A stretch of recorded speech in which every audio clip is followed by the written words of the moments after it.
Sir बताइएगा, डकी भाई को 17 दिन रिमांड के NCCI के हवाले किया गया। आज 2 दिन का फिर रिमांड हो जाता उनका। तो इस FIR में जो है बाकियों को भी नोटिस जारी हुए थे, यूट्यूबर्स को, जिनमें मुदस्सिर हैं, हसनैन हैं, अनस अली हैं और इकरा कंवल भी हैं। आप मुदस्सिर के वकील हैं और रात को मुझे बताइएगा कि FIA के ऑफिस में क्या इंसिडेंट पेश आता है और आज अदालत में क्या कार्रवाई हुई है। देखिए, इस केस को तो हम बड़ी देर से देखते आ रहे हैं। बतौर पब्लिक, बतौर एक एडवोकेट ऑफ लॉ, हमने लोगों को गाइड भी किया कि पाकिस्तान के अंदर एक नया रवाज शुरू हो गया है कि कोई गरीब बंदा है उसको CCD के हवाले कर दो, बंदा पार कर दो और कहो कि जी डकैत मार दिया। कोई मालदार बंदा है जिसके पास थोड़े बहुत पैसे हैं, उसको NCCI के हवाले कर दो और कह दो कि जी ये दहशतगर्दी में इन्वॉल्व था, ये इंडिया को पैसे भेज रहा था, ये गैम्बलिंग के अंदर इन्वॉल्व था। इसी तरह का कुछ मामला डकी के साथ भी पेश है और बाकी यूट्यूबर्स के साथ भी पेश है।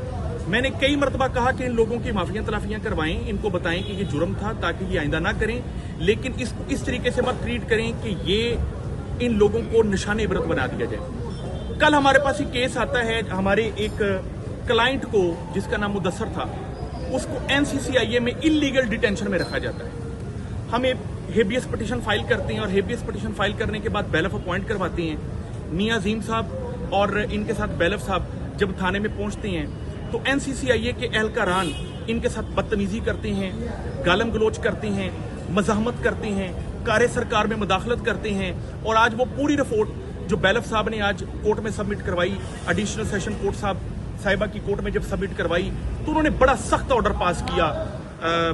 सरफराज चौधरी जो एडिशनल डायरेक्टर है NCCI के, उनको भी तलब किया गया।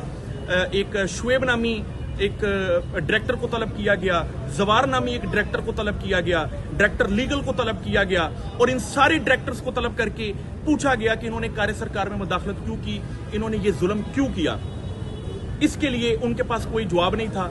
4 दिन का टाइम मांगा उन्होंने कि बराए मेहरबानी मैडम कि हमें 4 दिन का टाइम दीजिए, हम अपनी इंक्वायरी मुकम्मल करें और ऑनरेबल कोर्ट को बताएं कि ये जुल्म हमसे हुआ है कि नहीं हुआ। डेफिनेटली उन्होंने जुल्म किया, एक बंदे को इलीगल डिटेंशन में रख के, कार्य सरकार में मुदाखलत करके। इंशाअल्लाह अजीज मंडे वाले दिन बड़ा मजा आने वाला है। उसकी वजह यह है कि ऑनरेबल सेशन कोर्ट के बैलफ के साथ बदतमीजी हुई है। इसका मतलब यह है कि ऑनरेबल सेशन कोर्ट के साथ बदतमीजी हुई है। मज़ाहमत और बदतमीजी का जवाब इंशाअल्लाह एक जबरदस्त ऑर्डर के जरिए दिया जाएगा और जितने भी NCCI के डायरेक्टर्स हैं इनके खिलाफ इंशाल्लाह जो भी नेक्स्ट प्रोसीडिंग होगी हम आपको बताएंगे। मतीन भाई, मुझे बताइएगा कि जो डकी पे FIR होती है उसमें लिंक भी लगाए जाते हैं यूट्यूब्स के, जिसमें वो कहते हैं कि ये लिंक हैं जिसमें वो प्रमोशन करते दिखाई दे रहे हैं। मुझे ये सवाल आपसे करना है कि इनको भी उसी FIR में जमीन डाला गया है या इन पे अलग से FIR दी गई है? क्या FIR में भी इनमें जो लिंक हैं वो दिए गए हैं? देखिए, बदकिस्मती ये है कि डकी का केस एक अलग इंक्वायरी के अंदर है और हमारे क्लाइंट का केस एक अलग इंक्वायरी के अंदर है।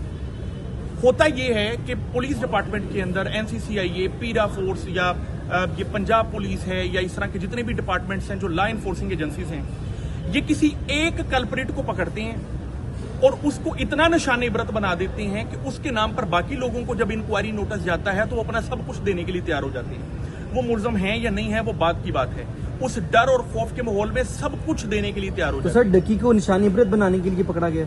निशानी इबरत उसको बना दिया ना, अपने 19 दिन का उसका रिमांड एक ऐसे केस में लिया जो गैम्बलिंग से मुतल्लिक था। गैम्बलिंग के केस के अंदर यहाँ पर कोर्ट्स के अंदर आप देखेंगे कि अगर कोई बंदा जुआ भी खेलते हुए पकड़ा जाता है तो उसको अगले दिन जमानत मिल जाती है। लेकिन एक बंदा जो जुए की ऐप प्रमोट कर रहा है, आपने उसके ऊपर गैम्बलिंग की सेक्शन लगाई कि ये प्रमोट कर रहा है, आपने उसका 19 दिन तक रिमांड लिया अपने रिसोर्सेज का इस्तेमाल करते हुए।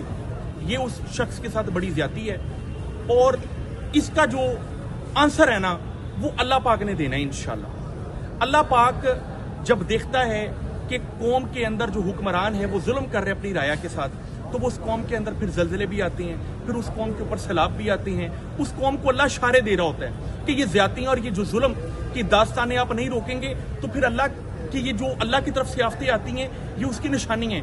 आपने देखा हालिया दौर में जलजला आया, सैलाब आया, ये अल्लाह की निशानियां थी कि जुल्म को रोका जाए। सर, अगर किसी शख्स पे FIR होती है, पहले उसका जो है जुर्म उसने किया होता है वो पता चलता है, फिर उसके बाद उसके ऊपर FIR होती है।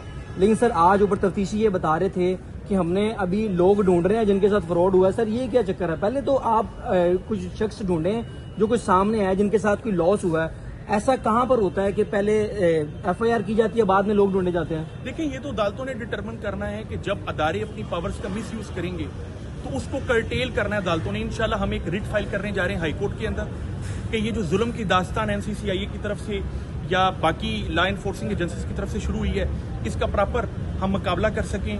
इसके लिए एंड पर इख्तितामी शेर मैं बोलूंगा कि हादसे से बड़ा सानहा ये हुआ, लोग ठहरे नहीं हादसा देखकर। जज़ाकल्लाह।